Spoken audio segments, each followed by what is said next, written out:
Sunday, June 8, 2014. This is Mercedes Diesel Guy, and this is my 1983 Mercedes 240 Diesel. Continuing with the car today. Today I'm going to continue on with working on the rocker panel. With a little bit of luck I can actually finish that today because it doesn't need too much work. It's really just around the jack points and around the front here. But the first thing I'm going to need to do is remove this fender. And in order to do that, I've got to clean all this junk off the hood, because as anybody who's seen a lot of my videos knows, stuff just tends to pile up on top of this car while I'm working on it. So I'm going to clear off the hood, I'm going to remove the fender, and then I will inspect and start repairing the rocker panel. Okay, I have the fender off, and basically I'm exposing rust holes. This one I knew about, which was the major reason I took I took off the fender. And this one here I couldn't see. It's not exactly a surprise. This one seems to be pretty common, as does this. Now what I'm trying to do at the moment is, if you can see all the dirt and stuff in here, I'm trying to clean out as best I can from inside the rocker there so I can start making repairs.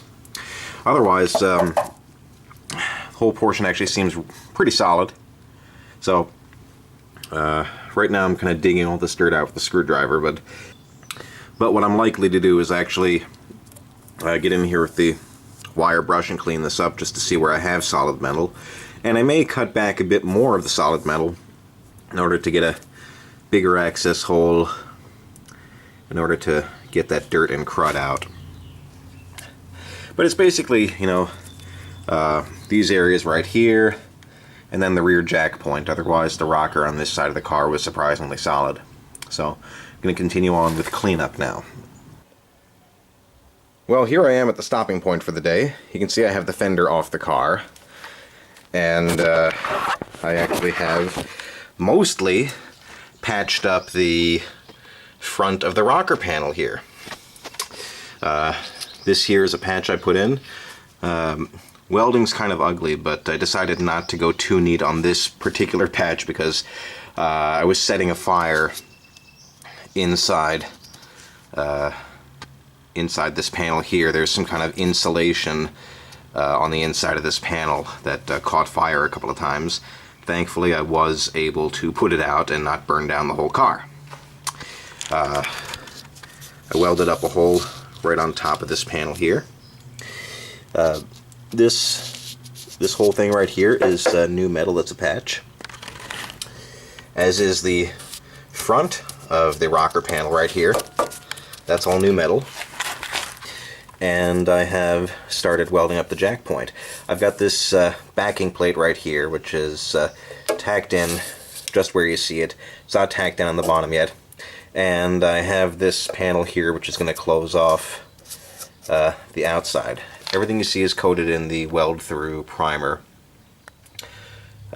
which hopefully will help prevent future rust. So I'm actually calling it a day here for two reasons. One, it's getting late, and I've got to do my usual, Sunday night routine stuff, because life goes on. And also, I just ran out of welding wire. So, looks like I'm going to be making a trip to Tractor Supply in the near future to pick up some more of that Hobart wire. That stuff's done pretty well for me. You can also see these half-inch holes here, here, up here, and on the front here. I'm going to be closing those off with undercoating plugs, but basically I drilled those so once all the welding is done, I can use my 360-degree conical nozzle to spray the inside of this panel with rust encapsulator, and then the heavy-duty anti-rust. So basically the idea is that there's going to be no exposed welds or metal in this. So I'm calling it a day here. This is Mercedes Diesel Guy. Thanks for watching.